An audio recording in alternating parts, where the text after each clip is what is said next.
Përshëndetje dhe mirë se vini në podcastin e radhës Rishtazi. E dini që mund të na ndiqni në platforma digjitale të Gazetës Koha, në YouTube Gazeta Koha, si dhe në rrjetet sociale të Po Gazetës Koha dhe koha.mk. Edhe sot këtij podcasti ose në këtë podcast do t'ja kushtojmë zgjedhjeve lokale. Por kësaj radhe sot në fokus do të kemi Tetovën për vëmendjen e madhe, por edhe për faktin se Tetova dhe sigurisht edhe gjithë Pollogu, po Tetova është një nga qytetet kryesore në Maqedoni dhe gara politike, pavarësisht që në fokus ishte në Çajir, megjithatë për shqiptarët, sidomos njësia numër 6 është shumë e rëndësishme.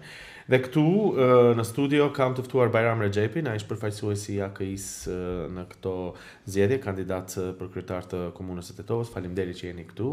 Faleminderit edhe juve për ftesën. Dhe gjithashtu kam nderin që në studio të kem Beare Kasamin, masimdhënëse pranë Universitetit të Tetovës dhe Vedat Mehmedaliu, kolegu kryeredaktor i Gazetës Koha. Faleminderit që jeni edhe që pranuat bisedën. Do ta filloj me zotin Rexhepi. Është raundi i dytë pas disa ditësh, por nuk ka njeri në Maqedoni, edhe kundërshtarët tuaj, deri diku, por edhe vetë mbështetësit tuaj që nuk u habiten me rezultatin. Si e komentoni këtë? Po, është e vërtet.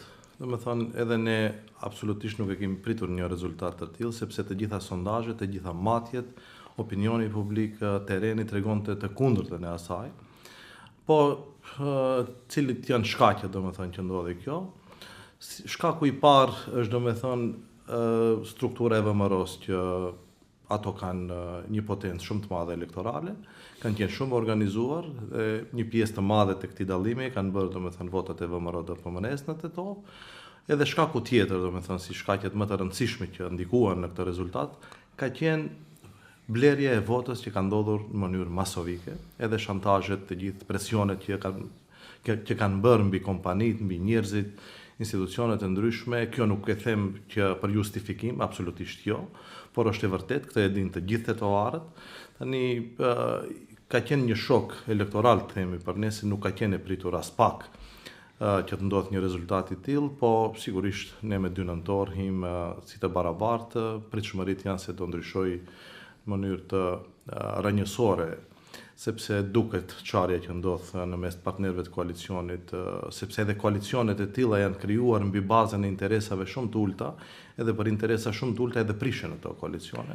Edhe pritshmëritë tona janë se në raundin e dytë do jetë gjithçka ndryshe atë. Do ta diskutojmë këtë, se pikërisht këtu është problemi. Ju shpreheni të bindur për fitore, megjithatë dallimi është ai që është në vota, por para se tuaja fjalën edhe kolegëve, një gjë më bën përshtypje kur thoni që VMRO-DPMN u mobilizua. Pse duhet kjo të jetë habi? Sepse për opinionin e gjerë ishte e ditur që VMRO-DPMN do të mbështesë ose do të ketë një lloj bashkëpunimi me partitë që janë në qeveri.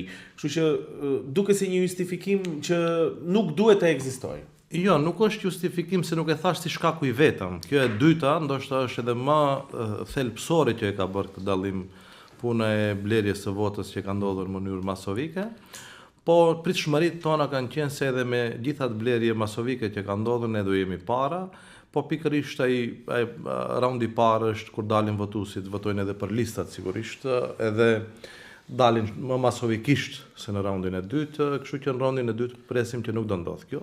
Edhe pritshmëritë tona janë se do ndryshojë në mënyrë dramatike rezultatet. Dakor, akuza për blerjen e votave dëgjohet, por disa herë duhet edhe vërtetuar. Megjithatë do ta shohim kolegët e tjerë. Ja Behare, ti në fillim si shikon këto vlerësime? Ti je nga Tetova, pavarësisht ku voton, megjithatë je në Tetovë dhe ndjek me vëmendje këtë jetën politike, si të them. E para që jo vetëm në Tetovë, akuzat për blerje të votave, domethënë janë të vazhdueshme. Fatkeqësisht nuk janë të habitshme. Nuk habitet më në Tetovë askush me këtë arsyetim, deklarat.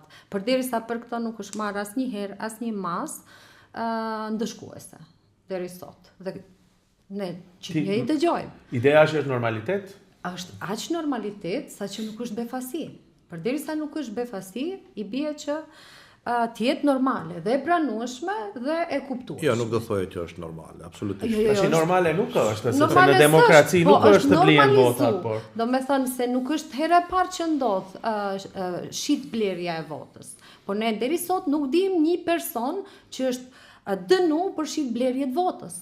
Dhe normalisht që ashtu si u akuzonin juve para 4 vitesh, para 8 vitesh, partit opozitare tani ju akuzoni këto. Po, unë do isha kthyer te një moment tjetër, me gjithë këto arsyetime, unë kam një kundërshtim për komunat ku keni fitu. A i keni bleju atje votat, ose atje keni punu? Sepse e para e përjashton punën. Nëse themin e që vota fitohet me para, atëri bie që këta kryetar komune nuk kanë bë asnjë gjë që ta ndryshojnë. Oponentin, ose vëmëron që marrim si arsyetim që ka qenë vendimtare në Tetov, nuk e arsyeton rritjen për 9.000 vota të Bilal Kasamit. Nga raundi i parë 2021 në raundin e parë 2025, se 9.000 është dallimi. Atëherë ka qenë 10 me 11.000, tani jeni 15.000 me 19.000. Do me thonë janë 9.000 vota rritje. Që i bie që ka një rritje, që i bie që ka sipas, sepse unë këtu më shumë e përfaqësoj qytetarin e zakonshëm i cili voton pa interesa, që nuk është klienti asnjërs parti, që nuk është as antar, po që e sheh dallimin. Është e vështirë perceptimin e qytetarit ta ndryshosh për gjëra të cilat janë bë. Se një bisedë para më pak se 2 orësh ishte nga një qytetar që jeton në Tetov, tha, ka punu njeri, thash, po që ka punu, hajt ma thuaj, se unë mbas edhe nuk e... Tha, mu mjafton, se janë tema shumë të ulta, po për këta flasim në zgjedhjet lokale, jo për çështje nacionale. Nuk intereson Tetovarit se... A mendoni që këtu ishte problemi, që me mesazhet... Po, jo. Ka të një punë, e mire keqe, sipas oponentëve, mund të jetë e keqe ajo punë që e ka bërë. Jo, është normale, kur i ke mekanizmat edhe të shtetit, edhe gjitha normale se plus... Jo, do doja një përgjigje për këtë pjesën që më pyeti Bearja se te komunat që kemi fitu. Ka qenë një inxhiniering i fuqishëm i pushtetit, do me thonë, se ju e shifni se fokusi ka qenë i pushtetit vetëm të disa komuna, nuk ka qenë të gjitha. Ama edhe i opozitës ka qenë ashtu. Jo, absolutisht jo, ne kemi qenë të gjitha komunat, ju shifni për shembull të disa komuna ato nuk kanë kandiduar edhe nuk kanë patur edhe kandidatet e vetë.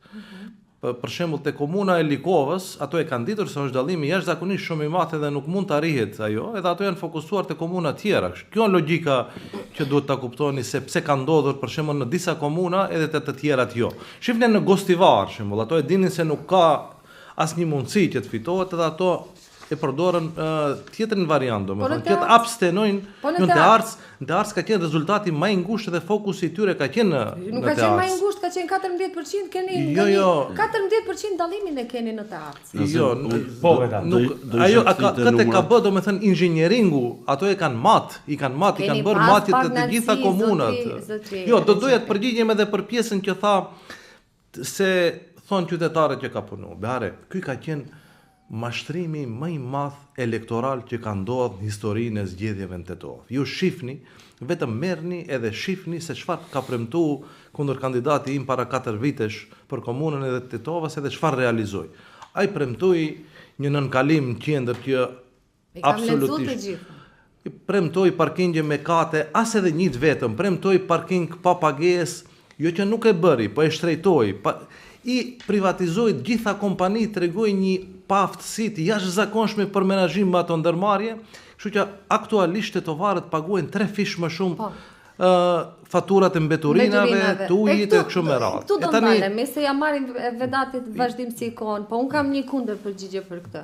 Domethënë, dhe vim te një gjë që shumë e dhimbshme për tetovarin. A ka qenë tetovari aq i dëshpëruar për çfarë do lloj punën Tetov që tani është i lumtur me këto asnjë sent që ka bë Bilal Kasami? Nuk është i lumtur, duhet ta dim se 4 vitet e kaluara ka qenë Bilalli.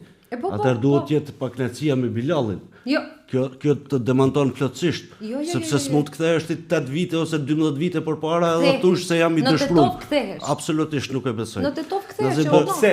Jo, pse krahasimi me të kaluarën e para 12 vjetëve? Ata krahasojnë. Ideja është pse një argument se nuk jemi mësuar të kërkojmë përgjegjësi. Nuk është kërku përgjegjësi, se po të kërkosh të përgjegjësi, kryetarët tonë të komunave nuk i bënin dot asnjëherë 2 mandate. Po ne, kjo është normalizuar te ne që ne përgjegjësi nuk kërkojmë. Dakord. Po vetë isha kthite numrat se mbani përshtypje zotëri Xhepi tha se me 2 nëntor nisemi nga 0. Rezultati tregon se për shembull 19.028 vota Bilali e ka arrit kulmin. Duke përfshirë këtu që nuk diskutohet e kur e krahasoj me numrin e këshilltarëve, del se ka diku 4.000 vota të VMRO-s maksimumi, se prejudikoj se nuk i dim sakt, ju i keni 15.272. Nëse Bilali e ka arrit kulmin, dallimi është 3.750. Ku shpresoni mi mori jo këtë dallim, këto vota? Shpresojmë te qytetari i lirë, sepse ne kemi koalicion me qytetarët vetat, edhe përfundimisht kam besimin se kjo krijoi një trishtim në Tetov, se nuk e kanë prit. Kjo ishte një shpërthim social, sepse kur vjen puna që gjithë ato njerëz hallexhi ta shesin votën e tyre, kjo është shumë e çuditshme, trishtuese do thoja. Edhe kjo ka shkaktuar një trishtim në Tetov, edhe pse Behari e shoh se nuk pajtohet me këtë, po është bukfalisht një eksplozion, vetëm ta mbaroj. Duhet të kursej nga ofendimi i votuesit. Jo, nuk është ofenduese ajo. Është ofenduese, se ka nga ata të cilët edhe nuk e kanë shit. Jo, po nuk them tamam puna tani, nuk themi që gjithë qytetarët po. Ata 3700 me vlerje. Vetëm ta sqaroj se është një shqetësim shumë i madh se situata sociale është përkeqësuar jashtëzakonisht shumë. Edhe kjo është trishtuese, domethënë, e ndjej gjithandej nga lëvizim këtë bisedë që është duke u zhvilluar në Tetov se a pas kemi ardhur një numër kaq i madh njerëzish të kenë me një situatë të tillë, edhe a do bëhet puna e zgjedhjeve merkato, që nuk do doja ta besoja se për shembull zgjedhjet gjithandej do varen nga ajo se kush ka fuqi më të madhe financiare. Kjo është trishtuese. Edhe jeni të bindur se një masë e jashtëzakonshme e tetovarëve janë të shqetësuar nga ky fenomen që ndodh. Sidomos zoti Xhepi, a nuk mendoni që do ndodh përsëri ky fenomen?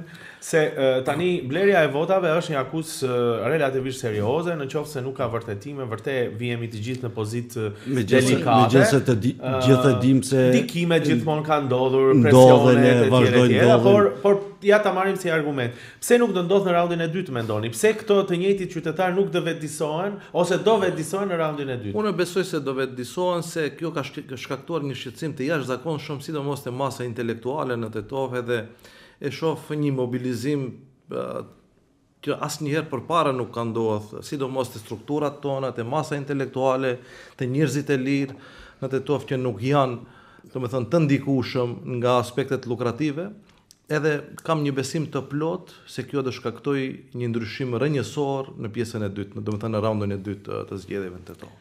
A mendoni që do ndodhe kjo gjë, se për mendimin tim ose logjika jonë është nëse një herë je bler, shumë kollaj është të blesh herën e dytë. Ose jo, nëse ke kundërshtuar për ta marrë argumentin e Beharës, se jo të gjithë nuk do shitesh as raundin e dytë. Besoj se një herë blihesh, edhe pastaj je i bleshëm. Shumica në rasteve ka ndryshuar, sepse kemi shembullin e Teut Arifit që në raundin e parë doli e para 2 herë dhe pastaj u përmbys rezultati raundin e dytë, kështu që unë shpresoj edhe besoj se nuk do ketë blerje sikurse në raundin e parë, se aty tregoi forca, dhe shpresoj që të grumbulloni këtë dallim ta përmbysni, sepse megjithatë nuk është dallim i vogël.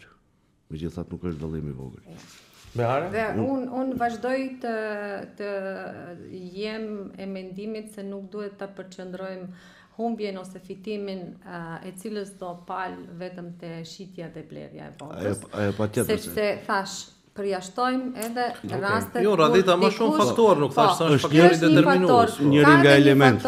Edhe një faktor tjetër që unë e kam përmend më herët dhe e tham edhe paraprakisht, domethënë që ka figura të reja të arritura në partitë politike, të cilat dalin tash në sipërfaqe dhe ne nuk i kemi pa më herët. Unë personalisht e kam thënë këtë me shkrim që të gjitha komentet që i kam dëgjuar për ju, nga njerëzit që ju njohin, kanë qenë s'është një person shumë i arritur, shumë i përgatitur, shumë i matur dhe kështu me radhë, dhe masa tjetër janë persona që nuk ju njohin. Sepse nuk keni qenë i ekspozuar mjaftueshëm në BDI për të qenë ajo figura e cila do e zëvendësonte. Dhe ka edhe një diçka që dua t'i kthehem Vedatit, domethënë në këto rrethet qarqet e vogla, domethënë ka diçka që quhet paknatësi dhe kjo mund të jetë shumë prezente për momentin ndaj Bilal Kasamit, ashtu siç thot zotri Rexhepi. Dhe ka një element tjetër që është mlef. Dhe unë mendoj se mlefi është goxha i madh ndaj BDI-s në Tetov. Pikrisht se kthehemi në të kaluarën. Pikrisht, dhe prandaj thash është shumë dëshpëruese ta mendosh që qytetari i Tetovës ka qenë aq i dëshpëruar për një cop rruge në Tetov, sa që sot është falenderues që Bilal Kasami e ka bë si e ka bë, ja ka shtru.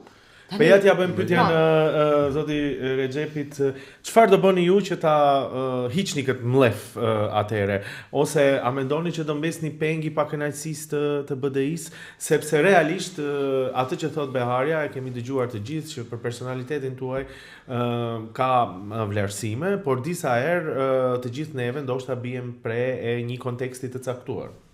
Dhe jo, tani ky është një hall i madh sepse në të gjitha debatet në opinioni ka kërkuar që të ketë ndryshime në BDI. Tani kur vin njerëz të ri, se unë nuk jam i ri në BDI, unë kam qenë gjithmonë, por nuk kam figure më e re, jo më ekspozuar, nuk është puna e mosha, domethënë ideja. Jo te mosha, po edhe te angazhimi politik. Po. Tani halli tjetër vin se këto nuk i njohin. Po sigurisht kur do vinë ato të rit nuk i njohin. Po unë kam një të kaluar goxha të suksesshme, mendoj, jo vetëm sektorin privat, po merr edhe sektorin publik. Unë kam qenë drejtor në një kompani nga më të suksesshmet në shtet.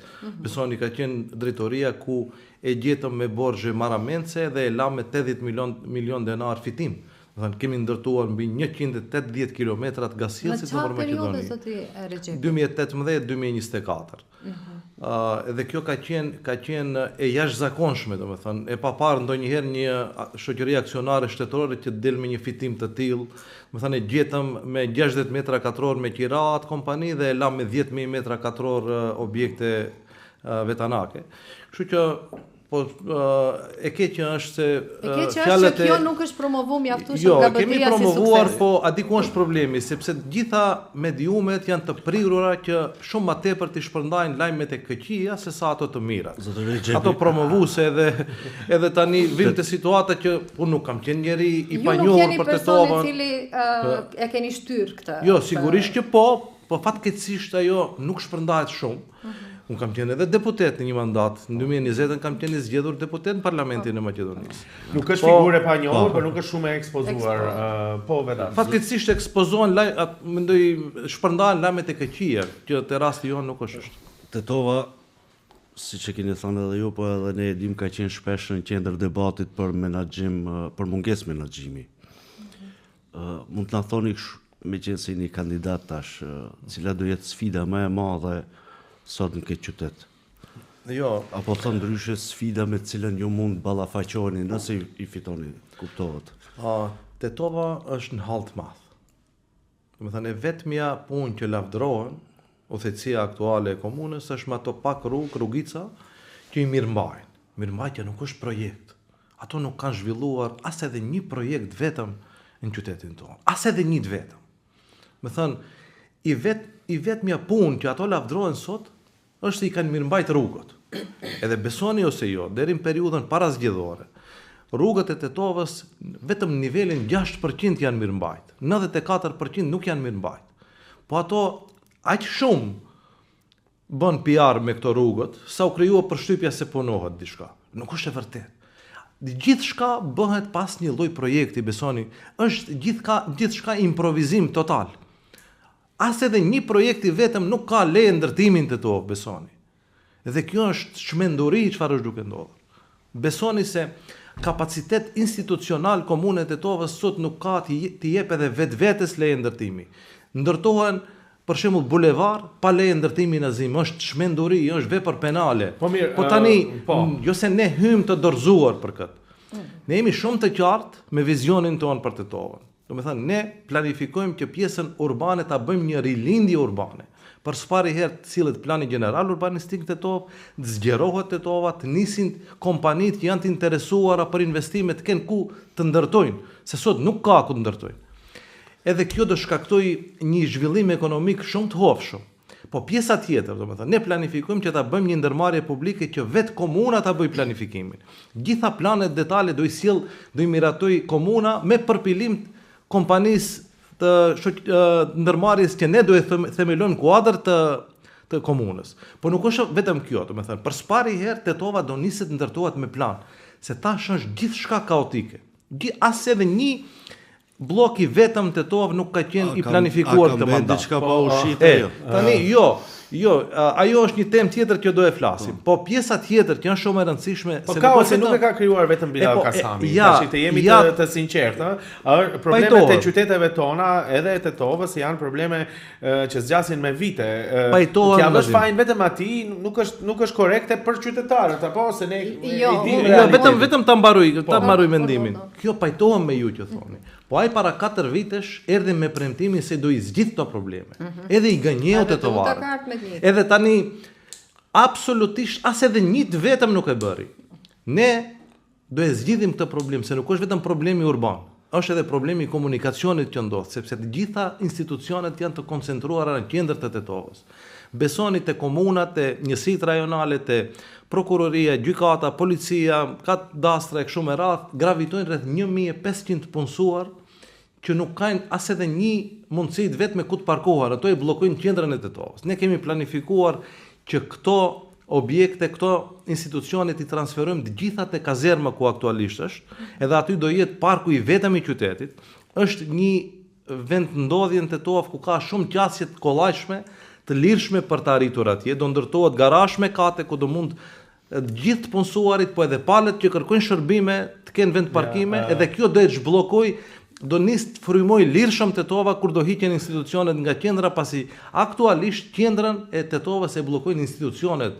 Edhe besoni, jo për fajin e tyre, nuk kanë edhe një vend parkim të vetëm ku të parkohen. I përmendë gjithë këto, po sa realisht mund bëhet kjo për një mandat?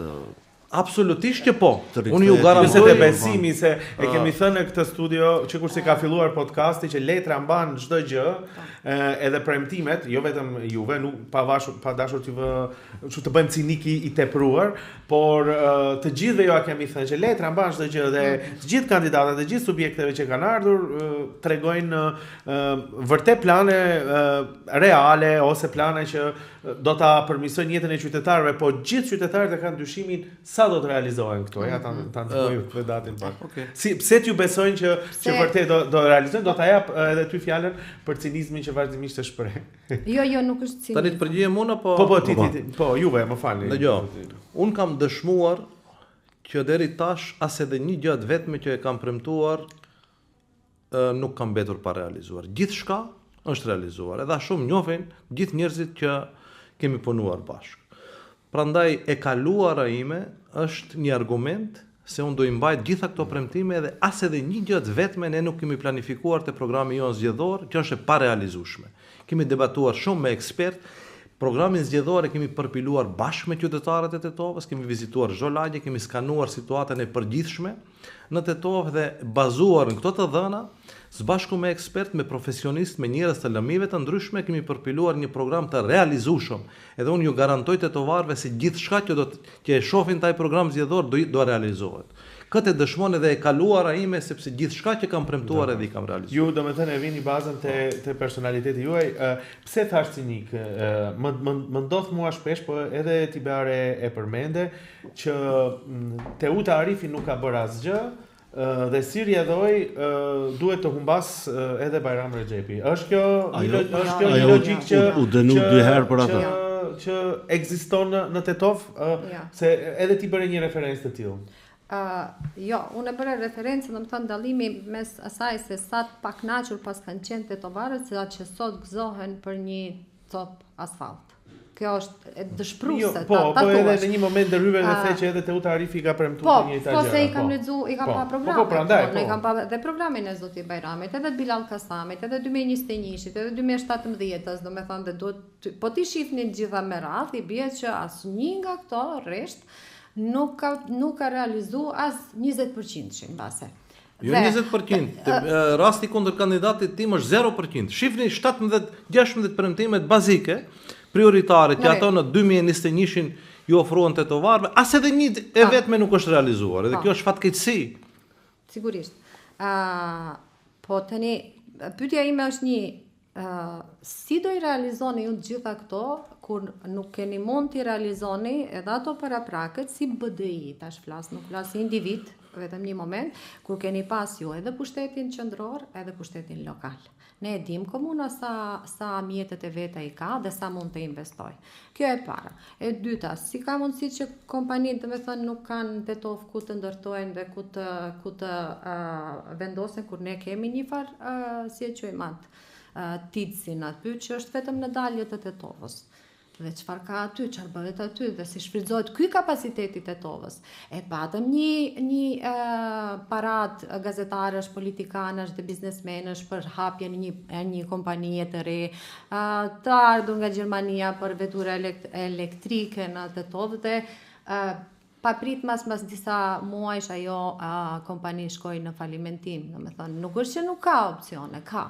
Po, pyetja ime bazë është si do e realizoni pa mbështetjen e pushtetit qendror dhe sa kushtojnë këto, ka dikush në një plan me lek sa kushtojnë? Po. Se kjo shumë e thjeshtë është për një tani mos se ekziston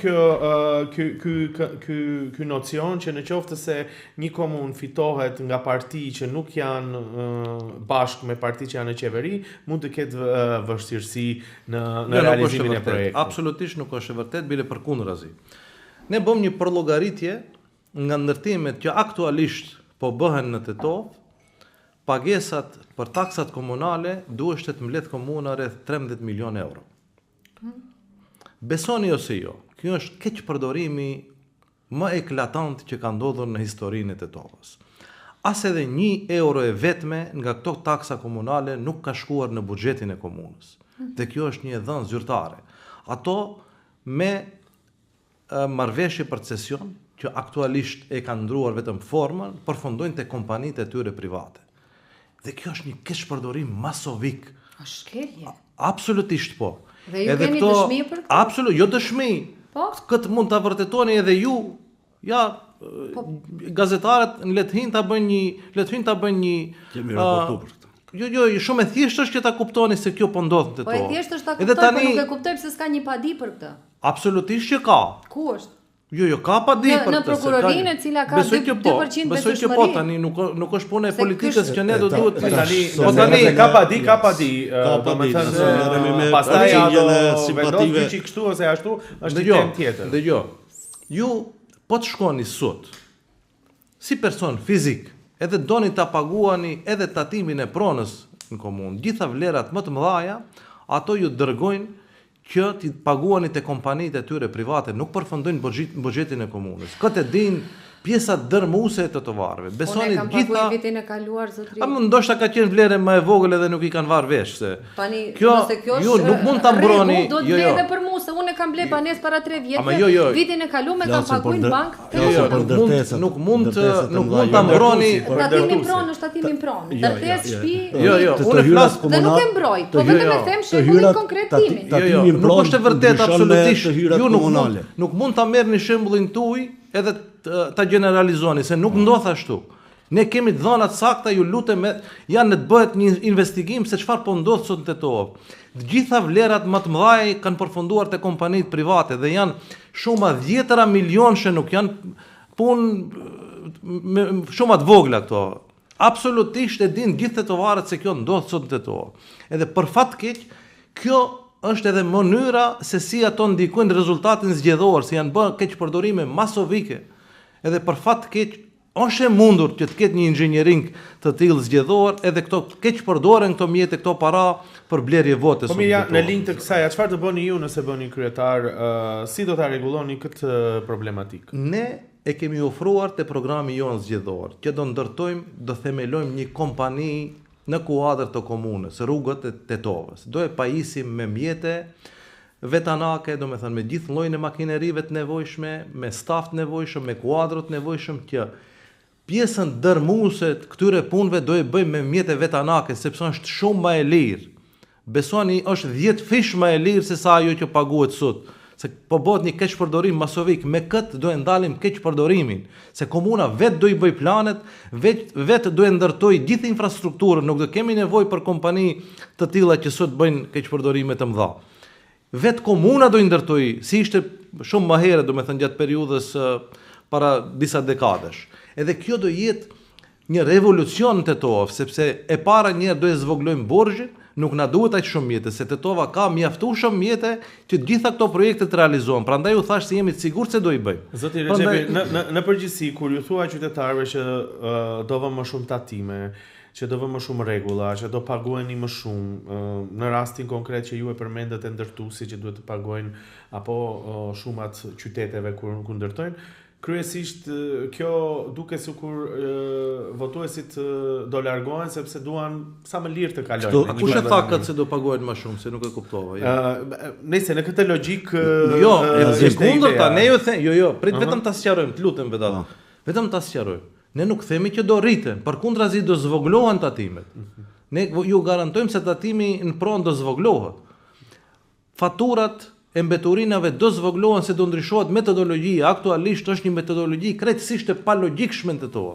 Do thonë paguhet për metër katror, për hapësirë, jo për banor. Nuk prodhojnë mbetje, nuk prodhojnë mbeturina banesat boshe, prodhojnë banorët. Edhe kjo do e ndryshojnë në mënyrë dramatike, do i zvogëloj faturimet për qytetarët. Besoni ose jo, mbi 10.000 qytetarë aktualisht janë procedura përmbarimore për shkak të këtyre keqpërdorimeve që kanë bërë. Këto treguan paaftësi eklatante për menaxhim me komunën Beare. Edhe shifni se çfarë po ndodh, ato i shitën gjitha kompanit, planifikojnë edhe kompanin që menaxhon ujin e pishëm ta shesin. Kjo ka qenë një marrëveshje thujse e kaluar në Këshillin e kaluar të komunës Tetovës. Po për shkak të zgjedhjeve nuk arritën. Këto planifikojnë ta bëjnë këtë. Kur jemi të shitja, desha të lidhem bashkëpikrisht këto, sepse e përmendet.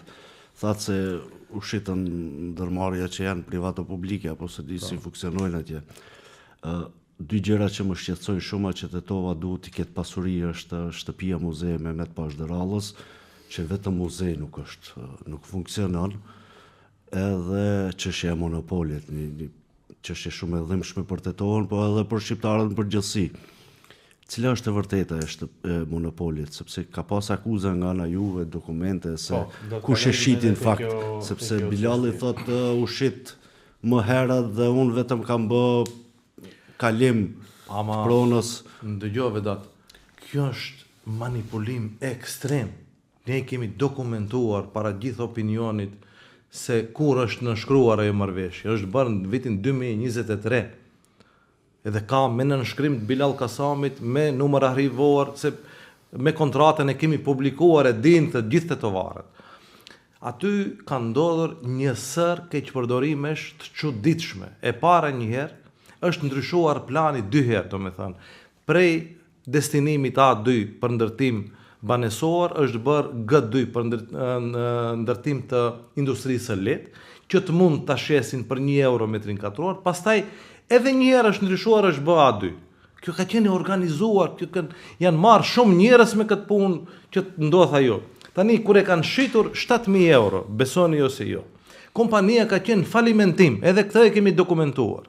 Një kompani në falimentim nuk guxon as të blej as të shes. Kompania në falimentim që e ka blejt 7.000 euro, ka pas kontrat paraprake që ta shes pastaj 5 milion euro. E kanë nënshkruar kontratën paraprakisht, pastaj e kanë bërë me komunën, që mos të mund këto t'i manipulojnë pastaj, edhe e kanë shit 5.500.000 euro. Do me thënë, një pronë që është blejt 7.000 euro, është shit 5.500.000 euro. Këtë dokumente i kanë pat gjithë tetovarët, edhe datën kur është nënshkruar, edhe kush e ka nënshkruar. Kjo është manipulim që tentohet thuhet se është shit më herët. Kasami duhet thënë që nuk pranohet kjo, se thuhet që gjithë ky proces ka filluar shumë më herët. Absolutisht e pavërtet. Unë shpresoj Kjo është një manipulim këtu në këtë studio dhe do t'ja Po prandaj Nazim po ik. E shifni se po ik nga debatet. Nuk vjen debat. E kemi lutur ja edhe sot publikisht e thiri që të ballafaqohet me të vërtetën. Le të vinë debat ku të dojë dhe kur të dojnë, cilin televizion dojnë. Ne qëndrojmë të disponueshëm për ta bërë. Prandaj ik se nuk do të ballafaqohet me këto fakte.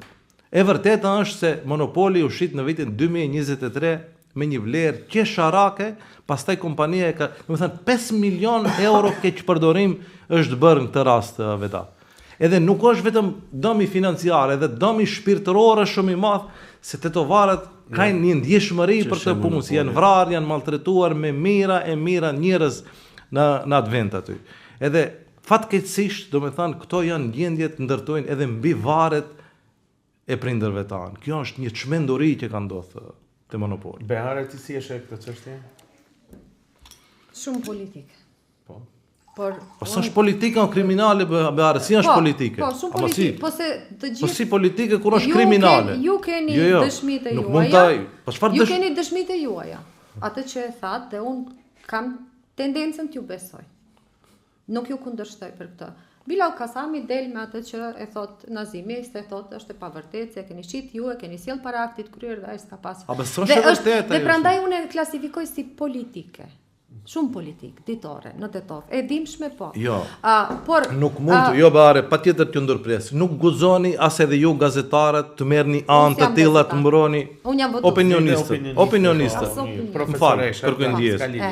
Sidomos ju duhet të jeni më të zënshëm për këtë punë. Nuk guxon që çështjet lukrative edhe juve, sidomos nivelin akademik, t'ju shtyjnë të mbroni tezat të tilla. Absolutisht nuk është në rregull. Kjo nuk është politike. Unë nuk e mbrojta. Po nuk është politike, si është politike? Po shife, përdoret për politikë ditore në Tetov. Ama jo përkundrazi. Sepse kjo është një akt kriminal që ju duhet ta ngreni zërin të gjithë. Ju nuk guzoni ta mbroni si mundoheni tash ta thoni politike. Si është politike kjo? Do ngrini padi për këtë çështje. Po ka padi, sigurisht që po. Nga ose një lloj hetimi shtesë nga pozicionet e kryetarit nëse fitoni? Sigurisht që po. Edhe aktualisht ka procedurë për këtë. Po është e tmerrshme, besoni se jashtëzakonisht i shqetësuar jam kur e shoh se ju mundoheni të mbrojeni. Jo. Kjo nuk duhet trajtohet si çështje politike. Kjo është një çështje pastër kriminale e dokumentuar me të gjitha dokumentet e nevojshme. Edhe si mund të thuhet kur duket dokumenti që është nënshkruar pikërisht nga Bilal Kasami, thotë nuk e kam nënshkruar unë. Unë këtu nuk flas personalisht çfarë mendoj unë. Unë ju sjell një perspektivë që zakonisht nuk e keni nëpër panele, dhe është votuesi. Votuesi i cili sipas numrave, edhe po t'ja heqish të VMRO-s, e ke të rritur Bilal Kasamin të Tetov 5.000 vota nga 2021. Po pikërisht to mjetet monopolit janë shfryzuar, Behare. Edhe kjo ka ndikuar Bajram Rexhepi në këto numra ka rritje. Shumë. E po pikërisht. Shumë dhe ka rritje pikërisht është Bajram Rexhepi. Ta tregoj një statistikë. Vetëm një moment të ta them unë në nivel shteti ka rritje. Po. Dhe s'mund ta marrësh se Bilali u rrit në nivel shteti. Të gjithë kanë rritje. Vetëm një sekond. Edhe zotri Bajrami, edhe unë që jetojmë në Tetov, e dim fort mirë se cila ka qenë fraza pas 2021-shit në Tetov, pas humbjes BDI-s. Ajo që ka dominu në vazhdimsi ka qenë se BDI-ja në Tetov kishte fituar me cilin do person tjetër. A ka qenë kështu? Tani, për ju nuk është e lehtë ta thoni. Për ne të tjerët është pak më e lehtë ta thuam se kështu ka qenë. Opinioni më i gjerë këtë e ka thënë dhe ju e dini fort mirë këtë. Po dakor, po ja përsëri pyetja e Behare. Dhe unë mendoj që personaliteti i zotri Rexhepit e ka bë dallimin se ka rritje BDI-ja prej 2021-shit 4.000 vota në raundin e parë. Dhe nuk mund ta mohojmë këtë. Po mirë, ideja e kësaj është akoma duhet kur kemi në garë ata që humbin të riqen, edhe një personalitet është të rrequr. Tani jemi një garë tjetër. Vazhdimisht i referohesh një të kaluar para 4 vjetëve. Unë të referohem jo se para çfarë 4 vjetëve, po. Po, edhe po për te 4 vjetëve. Jo, çfarë thot votuesin të TOF, atë jam duke fol, nuk jam Domethënë, duke kjo fol vlen me ende, mendimin tim. po, vlen ende, okay. Vlen, besoj që vlen. Për periudhën për zgjedhjet e vitit 2001, votuesit e dhanë verdikt. 2021. 2021, më fal. Votuesit e dhanë verdiktin e tyre. Pikërisht. Tani është verdikti për vitin 2025 edhe kandidati kundër kandidati im duhet para tetovarëve t'ju tregoj pse i gënjeu, pse nuk realizoi as edhe një premtim të vetëm, edhe për këtë votuesit duhet të deklarohen. Jo për lidhen këto, sepse keni pas tani mundësi t'i takoni qytetarët e derë më dere. Çfarë konkretisht kërkojnë ato nga ju? Çfarë konkretisht kërkojnë nga qeverisja, qoftë kjo apo e ardhshmja, diçka konkrete, me çka ballafaqohen, cilët janë problemet kryesore, sepse asfalti, uji gjithmonë ka qenë të tonë problem. Tash diçka konkrete, çfarë kërkojnë ato me 2-3 fjalë, kështu. Jo, shqetësimi më i madh është aspekti social, nuk është infrastruktura. Se merrni edhe shifni statistikat. Sot shporta e konsumit Maqedoni ka mbrit dikund 66.000 denar për një familje 4 antarësh. Për dallim për gjithë, është mesatare shtetërore. Domethënë, për dallim për vitit 96, domethënë para 30 vitesh ka qenë 6.000 denar. Domethënë, është 11 fishuar harxhimi në një familje. Rroga mesatare e Maqedonisë nuk e financon shportën e konsumit. Domethënë, i duhet spaku 2 e më tepër të punësuar të ketë në familje. Edhe kjo ka shkaktuar një eksod masiv. Edhe ne fokusin e programit tonë zgjedhore kemi që ta bëjmë një zhvillim të hofshëm ekonomik, edhe kemi konkretizuar me projekte shumë konkrete këtë pjesë. Zhvillimi i Kodrës Diellit, unë jam i bindur që do ketë një impakt jashtëzakonisht që të ketë një zhvillim të hofshëm të ekonomisë tetovare. Sepse po humb shpresat e të rinjt, edhe për fat keq, gjithnjë e më shumë të rinjt e shohin alternativë vetëm migrimin. Edhe ky është shqetësimi më i madh. Prandaj un absolutisht jam i bindur se me projektin me zhvillimin e Kodrës Diellit që ne kemi të përpikt se si do e bëjmë, në çdo detaj të mundshëm, un ju garantoj tetovarëve se të rinjt do i mbajmë në shtëpitë e veta. Por nuk do jetë vetëm kjo. Do e zhbllokojmë të frymojë lirshëm tetova që të mund të rinjt të kenë një perspektivë, të shohin një shpresë se edhe në Tetov mund të jetohet. Edhe pjesa e infrastrukturës është diçka që komuna nuk duhet absolutisht edhe të merret, është një përditshmëri që duhet ndodh. Tani para mendoni vetë një punë që dalin lavdërohen pas kanë mirëmbajt rrugët. Kjo është e tmerrshme. Nuk guxon të ndodh që një kryetar komune vetëm lafta ketë se i ka mirëmbajt rrugët. As edhe një përpjekje vetme nuk kanë bërë për një zhvillim ekonomik. Ndërsa fokusi jonë do jetë te zhvillimi ekonomik, infrastruktura është punë shumë e vogël, për shembull e përmendet ujin e pishëm. Tetova ka mjaftueshëm ujë të pishëm, nuk ose mungon. E kam sqaruar shumë herë. Aktualisht, domethënë këtë periudhë në rezervarin e Tetovës, në rrjetin e shpërndarjes së ujit të pishëm hin dikun 9 deri 10 milion metër kub. Kjo është më shumë se sa mesatarja e nevojshme në bazë numrit banorëve. Tetovës i duhet dikun 7 milion metër kub. Po pse ndodh kjo? Për shkak të keq menaxhimit. Aktualisht besoni është stër mbusha e ndërmarrje me kontrata me militant partijak që vetëm i shfrytëzojnë që të blejnë vota në terren. Kjo është e tmerrshme çfarë po ndodh. Ne ju garantojmë se Tetova përfundimisht do ketë 24 orë ujse, vetëm një menaxhim më i mirë zgjidh këtë problem, se nuk është se mungon. Se ujti është numër 1 në Tetova, beson Behare se kushdo kryetar që të jetë, por në këtë moment e kemi zotin Rexhepi që do ta vinë të dy bashk. Problemin e Tetovës nuk e zgjedh për 4 vjeta të shpejt, se është problemi pak më i thellë se sa që e dinë. E tregojnë shumë të lehtë në para zgjedhjeve dhe mandej bëhet shumë i vështirë gjatë zgjedhjeve. Vetëm një sekondë. Si bëhet llogaritja, si faturohet sot në Tetovë për ujin e pishëm? E dini këtë? Zoti Bajrami, do të kthehem pakës te ajo. Është e shumë, nuk do të them më romantike, se është e madhe, si fjalë dhe më vjen turp. ta përmendi, po kur e përmendni një ujin edhe dyta faturat e mbeturinave, kur e përmendni kodrën e diellit, kur e përmendni çfarë do lloj rrisie që do sjellin, unë dua ta di dhe unë nuk kthehem kot mbrapa, sepse ajo që unë e bëj mirë është komunikimi me njerëzit e zakonshëm. Para sa viteve vetëm po kthehesh. Jo, nuk them. Unë duhet të di, do me thonë, mbas gjithë kësaj periudhe kohore, pse tani duhet ju besojnë qytetarët e Tetovës, një, e dyta. Jo, s'kam qenë unë nga ras njëherë, që thoni. Ju vini si figure BDI-s, në Tetovë edhe kështu ju shofi. BDI nuk o njeri.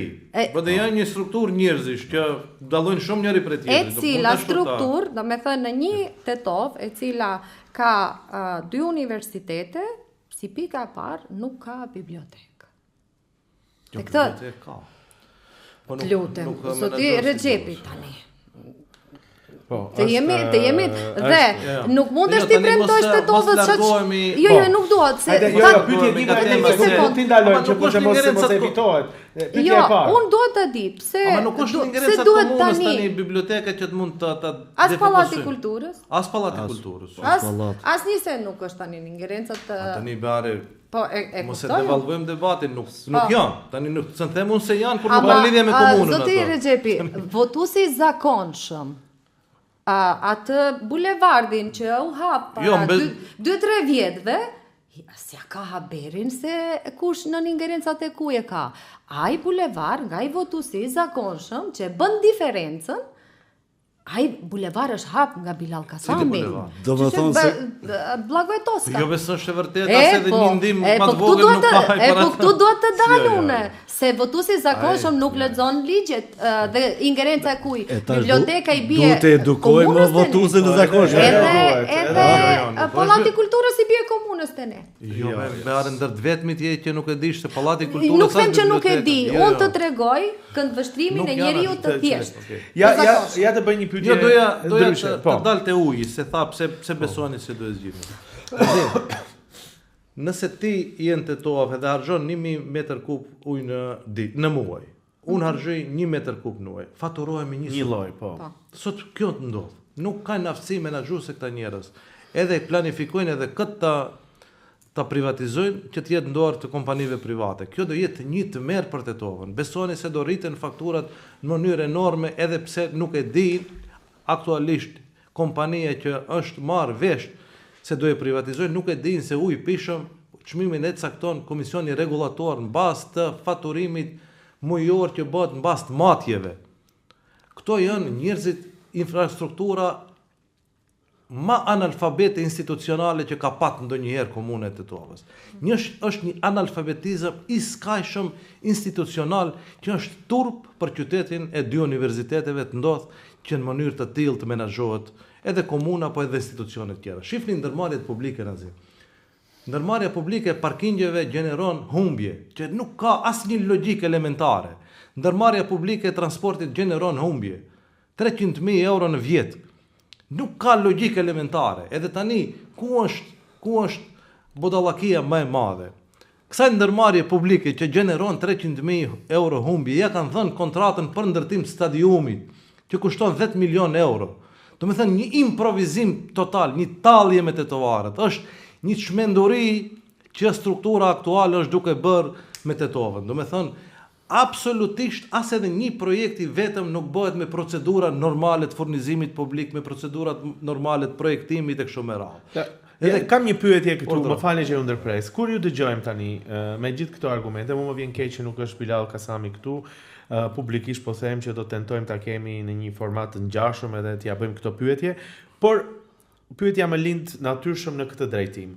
A mendoni që fakti që AKI-ja në këtë zgjedhje, në këtë cikël zgjedhor, fokusin e vuri te çështje kombëtare u aprivoi fokusin juve për të folur për këto tema dhe duket sikur shpesh u dominua nga AKI-ja debati për temat që janë kombëtare dhe jo për problemet kryesore të qytetarëve. A është kjo arsyeja e një rezultati që ne pam në raundin e parë? Jo, nuk besoj. Nuk besoj për shkak se ne kemi prezantuar gjithandej planin ton zhvillimor, vizionin ton për Tetova, nuk besoj se ka tetovar që nuk e din këtë. Po ka qenë shqetësuese, sigurisht që është dashur të alarmohet edhe mënyra e qeverisjes. Ju e shihni për shembull se çfarë po ndodh brenda qeverisë. Është aktualisht vetëm një parti në qeveri. Këto tjerët vleni është vetëm si një dekor që është shfrytzuar për arritjen atyre qëllimeve tjera që ka patur. Po e bëj këtë pyetje dhe ja në kontekst edhe të deklaratave të fundit të kryeministrit se kur vihet fokusi në çështjet e tjera, në fakt oferta juaj disi ra në hije, edhe si rezultat, edhe pse siç tham edhe më herët, sondazhet jepnin një pritshmëri tjetër, ndodhi e njëjta gjë në Çajir, edhe Bujar Osmani, edhe Izet Mexhiti kishin një fushat relativisht korrekte, të gjithë e vlerësuam me oferta konkrete. Juve ju dëgjojmë me po aq konkrete oferta dhe detaje për të gjitha problemet e tetovarëve dhe duke që ky mesazh nuk është përçuar siç duhet e qytetarët, duke qenë se bien më shumë në vesh deklaratat e mëdha për gjuhën, për problemet etnike, për problemet ndëretnike. Po edhe këto janë me ndikim në zim. Sepse sigurisht që pushteti lokal nuk i ka këto ingerenca, por ne ju tham shqiptarve se duhet të japin kartonin e kuq politikave të tilla. Edhe ishte një lloj referendumi që shqiptarët duhet të tregojnë sa pajtohen me këtë mënyrë qeverisje apo jo. Edhe sigurisht që ka ndikim, zgjedhjet lokale kanë një impakt shumë të madh për të treguar nëse këta njerëz që sot janë në qeveri kanë legitimitetin që t'i përfaqësojnë shqiptarët apo jo. A e ka marrë legitimitetin tani? Si e konsideroni ju? Se realisht i gjithë opinioni ishte fokusuar te kjo pyetje e legitimitetit e dominuar prej jush si AKI edhe si BDI. A e morën legitimitetin me rezultatin që arritën? Kështu, shifni numrat, domethënë. AKI ka marrë 114.000 vota për këshillat komunal që janë vota partijake, ndërsa Vleni ka marrë 91.000 vota, parafërsisht aty. Rreth 23.000 vota AKI ka në nivel kombëtar më shumë se sa Vleni. Në nivel këshilltar, domethënë është diku 159 me 122. Edhe kjo e tregon nuk është një dallim i madh në nivel republike tani, po të jemi, mund të themi që është nuk është aty, realisht është më shumë në çështjen e demokracisë ka dallim. Po, sigurisht. Sepse tjetë edhe 1%, 51% ti fiton ose në Haraqin me 27. Po jo, edi pse shtrohet pyetja kështu, se shtrohet te pyetja se fitoria do jetë shumë e madhe dhe në fakt Vleni dëshmoi që nuk ishte fitoria aq e madhe dhe prandaj tani del te kjo pyetje. Jo, e vërtet është se pritshmëritë kanë qenë se do kemi një rezultat diku rreth 3-1, 2.7-1, edhe në anketat, jo vetëm në anketat tona, edhe në matjet që kanë bërë institucionet relevante ndërkombëtare, si ishte IRI, ato e nxjerrin diku 14-5. Po unë jam shumë i bindur se inxhinieringu i fuqishëm elektoral e bëri që ky dallim të zbehet edhe të jetë vetëm 23.000 vota, se pritshmëritë tona ishin se do jetë shumë më i madh se kaq. Tani se jemi në minutat e fundit të programit të podcastit, ne nuk kemi fiks orar, megjithatë nuk mund të shkojmë për të dy kam një pyetje edhe mund të përgjigjesh aty. Në çfarë konteksti? A mendoni që këto deklarata politike që po i dëgjojmë ditëve të fundit, që vijnë edhe nga kryeministri, por edhe nga eksponent të Vlenit apo edhe të BDI-s, AKI-s në përgjithësi, që përsëri po krijohet një lloj përplasje, do të them në prag të votimit të dielën që vjen, do ndikojnë ndoshta në përmbysjen e rezultatit siç pretendon AKI-ja, zoti Bajram Rexhepi? Ja, Vedat. Më shqetëson. Po gjithmonë Tetova ka ditë pak për çarjet e mëdha që i ka pas mes shqiptarëve, ti kanalizoj dhe ti qetësoj. Unë se u desh fillim, po ju përgëzoj Diapalet kanë pas një fushat jashtëzakonshme. Se këtë e kemi thënë disa herë, po. Për fat keq, sikur edhe hera tjera këtu ka pas dorë edhe parti tjera Maqedona, se them kushtimisht që ndryshojnë rezultat. Uroj që 2 nëntorit dalë ashtu siç e pritni ju, po edhe siç e pret Bilalli, fundi. Jo, nuk mund të edhe ashtu, daloj në tjetër. Pikërisht, në kuptimin e një procesi korrekcior, sepse vendos fituesi, kam qejf për Tetovën vendosen tetovarët, dhe jo dikush tjetër.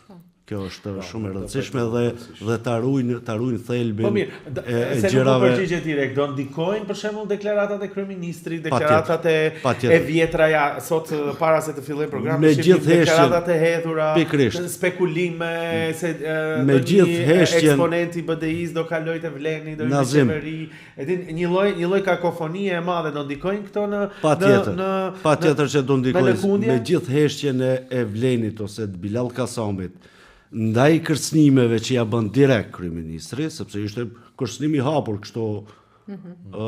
Unë besoj se do ndikoj, sepse sot dushti kemi pa ne edhe video, foto ndërtesave dyrë të reja, e gjama të reja të ndërtesat me Maqedon, po besoj se raundi 2 do jetë më ndrysh. Behare? Unë do isha ndërlidh shkurtimisht, do me thënë, te rritja dhe rënja e votës në nivel shteti, do me thënë, që mos ta anashkalojmë faktin që një nga partnerët këgjat mëdhej të Vlenit e keni marrë në koalicion. Dhe përsëri ka rënje. Apo? Nuk ardhë Alianca për shqiptarët vetëm me Arben Taravarin dhe pa votuesit. Edhe votuesit e keni marrë. Kështu që rënja është pak më e madhe. Dhe unë këtë e them Rënje kur e krahason me rënja e votës. Do me thënë, kur e krahasoj me parlamentarët, fronti Po që ka pas 137.000 vota. Dhe atëherë nuk keni qenë me Aliancën në koalicion, me sa e mbaj mend unë.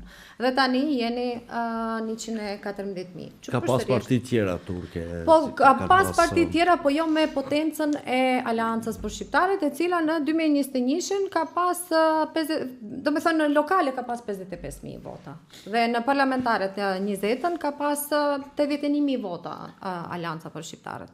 Kështu që rritja është dashur të jetë më e dukshme, sepse tani duket se keni marrë një partner koalicioni dhe përsëri keni rënje. Dhe kjo duhet të flase për ju, jo për ne. Se ne, si qytetar, sinqerisht, ajo që urrojmë është që të bien gjakrat. Ne nuk i duam politikanët që zihen ndërmjet veti. Ne nuk i duam politikanët që kanë fitu për shkak se kanë pas kundërshtar një shqiptar tjetër. Kështu e keni rastin, kjo u penalizon edhe në Gostivar, kjo u ka penalizuar edhe në Tearc. Pikërisht për shkak se... Ku keni parë se ka pas... Një lloj përplasje idesh duhet të ketë, apo jo? Jo, në Gostivar ka qenë betej, ka qenë përplasje idesh. Tani mu më akuzoni se unë po kthehem 4 vjet prapa. Po votuesi Gostivarit... Behare, bashkë Gostivar ka qenë e pabarabartë, sepse kandidati i Vlenit ka qenë i padëgjuar, i heshtur. Jo. Pikërisht, s'ka pas Arben përplasje. Taravari Gostivarin 2 herë rresht e ka fituar me kundërshtarin më të madh BDI. Ama jemi të Dhe tani për këto zgjedhje apo për tjera? Unë tani flas për votuesin. Jo, unë flas për votuesin e Gostivarit Arben Taravarit, i cili thot në moment kur u bë ky bashkim ishte unë e kam votu këtë njeri kundër BDI-s dhe ky tani indirekt ma çon votën atje. Dhe kjo mund të jetë mësimi se Zekiria Ibrahimi me Bilalin Tetov. Avash. Do me thënë kundërshtar më të mëdhenj. Dhe kjo është ajo që unë e përmenda në fillim, të lihen, të bien gjakrat, të lihen ura të cilat... A ku shifni se nuk janë ashtu? Mos shifni se ka ndonjë përplasje që nuk do ishte normal? Jo, nuk ka përplasje. Nuk ka përplasje, qytetari don... Ama qytetari nuk mund askush prej nesh të pres që do shitet monopoli për 1 euro vendi më atraktiv të tof edhe ne mos ta përmendim. Nëse ju e quajni këtë përplasje, atëherë jeni gabim. Jo, nuk them, dhe nuk e kisha personalisht, dhe nuk e kisha vetëm për Tetovën, po për zgjedhjet lokale në përgjithësi.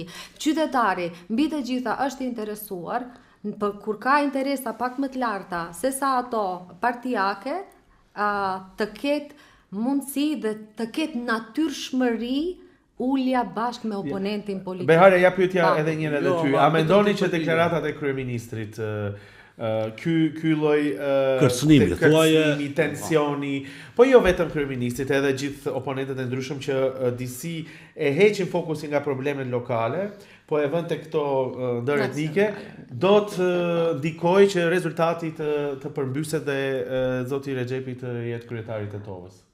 Nuk di ta them këtë, por di të kthehem te vetja dhe te ai votuesi im, i cili ka përjetu aq shumë dhe gjithë shka, sa që nuk e di a mund kjo t'i ketë efekt një tetovarit për ta përmbys rezultatin prej sa ishte 3700 nëzori.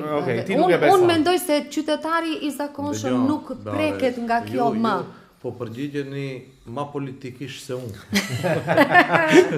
Tani. Ska që prandaj kemi thirrë këtu se e informuar është për një perspektiv ka, qëndrime të forta ka. Shumë e thjesht. Ja, përgjigja shumë e thjesht. Nëse VMRO DPMN i ka dhënë 3000 vota.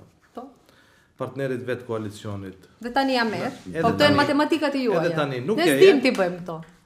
Po prandaj mos u përgjigjni politikisht, shihni më të dëgjoj. Nëse i ka dhënë 3000 vota, edhe tani nuk ja jep, rezultati është i përmbysshëm edhe ata shumë lehtë i përmbysshëm. Prandaj ju duhet kështu ta shihni në anën logjike, jo në anën politike. Pyetja ishte nëse do ndikoj deklarata e tij. A mendoni që votuesi VMRO-s nuk do dalë në votime? Po. Unë mendoj se ato nuk do e përkrajnë kundër kandidatin tim edhe kjo do jetë shkaku që ne do fitojmë. A mendoni që kjo është një urë e AKI-s e juaja për të ndërtuar diçka tjetër me VMRO DPMN në të ardhmen? Jo, dëgjoj, ne apo është thjesht një kontekst, është një reagim i një konteksti momental? Ne kemi qenë gjithmonë në të njëjtën linjë, mendoj ka qenë një qëndrim konzistent që partnerët e koalicionit duhet i determinoj populli, duhet i determinoj vota qytetare. Neve nuk na intereson asnjëherë se kush ka qenë fitues andej, edhe ato nuk duhet të interesoj se kush është, mendoj duhet fituesi me fituesin. Nëse ju e thoni se në 2016 ndodhi ndryshe, ka qenë krejtësisht një krejt e panatyrshme.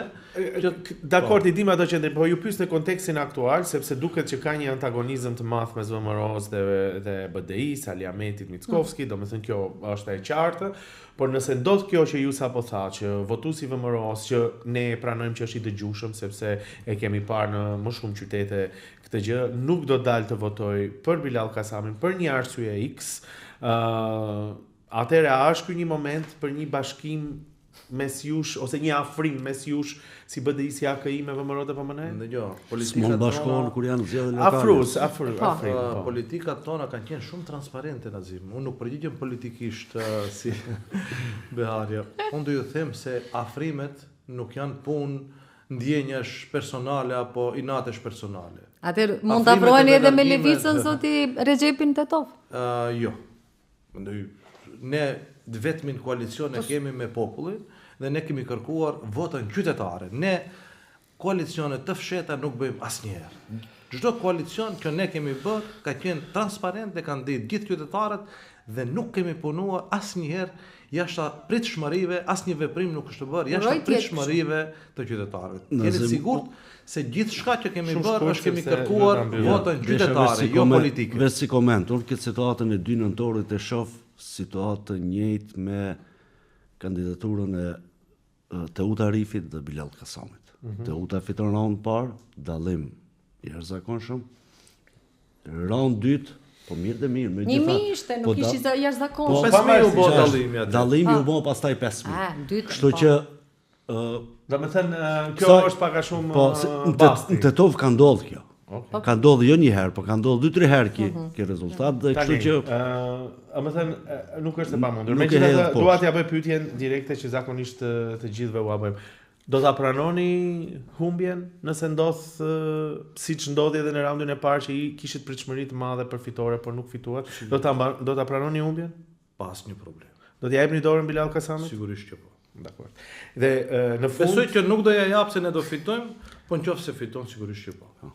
Dhe unë shpresoj që do rritet numri i politikanëve që të pranojnë fitoren, humbjen dhe të jenë. Na duhet të themi që na duhet një nivel i na keni ndjekur se ne ulëm edhe në pasë. Jo, unë këtë e përmendi në kontekstin e zotri Bujar Osmani. Mesazhi juaj nga fund për votuesit zoti Recepi. Unë i ftoj të gjithë qytetarët e Tetovës që dalin masovikisht në zgjedhje me 2 nëntor, ta njohin të vërtetën e Tetovës, që të votojnë për ne, sepse plani jonë, vizioni jonë për Tetovën është që të jetë një Tetove pastër, një Tetov që do ketë një rilindje urbane, që do votojnë për ne sepse nuk do i rritim taksat, përkundrezi do i ulim. Ne do i ulim faturimet për mbeturinat, do i ulim çmimin e ujit. Sigurisht do krijojmë një vizion ku të rit, do ketë një shpresë, do shohin një shpresë, do shohin një perspektivë, do ketë vende të reja pune për të rinjt, do ketë rroga më të larta sepse do i zhvillojmë kodrën e diellit, do frymojmë më lirshëm Tetova sepse do i largojmë institucionet nga qendra. Por të gjitha projektet janë konkrete dhe unë i ftoj qytetarët e Tetovës që ta njohin këtë realitet sepse duhet të bëjmë një rilindje të përgjithshme në Tetovën tonë si kryeqendre shqiptarëve, si qyteti i 2 universiteteve, si kryeqendra kulturore, administrative, intelektuale tetovare dhe unë kam një besim të plot se kjo do të jetë determinuese për raundin e 2 të zgjedhjeve dhe pres një fitore bindëse në Tetovë. Bajram Rexhepi, ju falenderit shumë që ishit pjesë e këtij podcasti. Edhe unë ju falenderoj për ftesën. Vedatit e Behare sigurisht falenderit, gjithashtu një prurje e re, besoj Beharen e njihemi, po ja opinioni nuk pati mundësi, kështu që them që kemi kontribuar edhe një gjë plus në këtë kontekst. Të dashur ndjekës, faleminderit dhe juve, siç e dini mund të na ndiqni në kanalin e YouTube-it Gazeta Koha, në platforma digjitale të Gazetës Koha. Deri në emisionin podcast tjetër, nga unë Azim Rashidi, mirupafshim.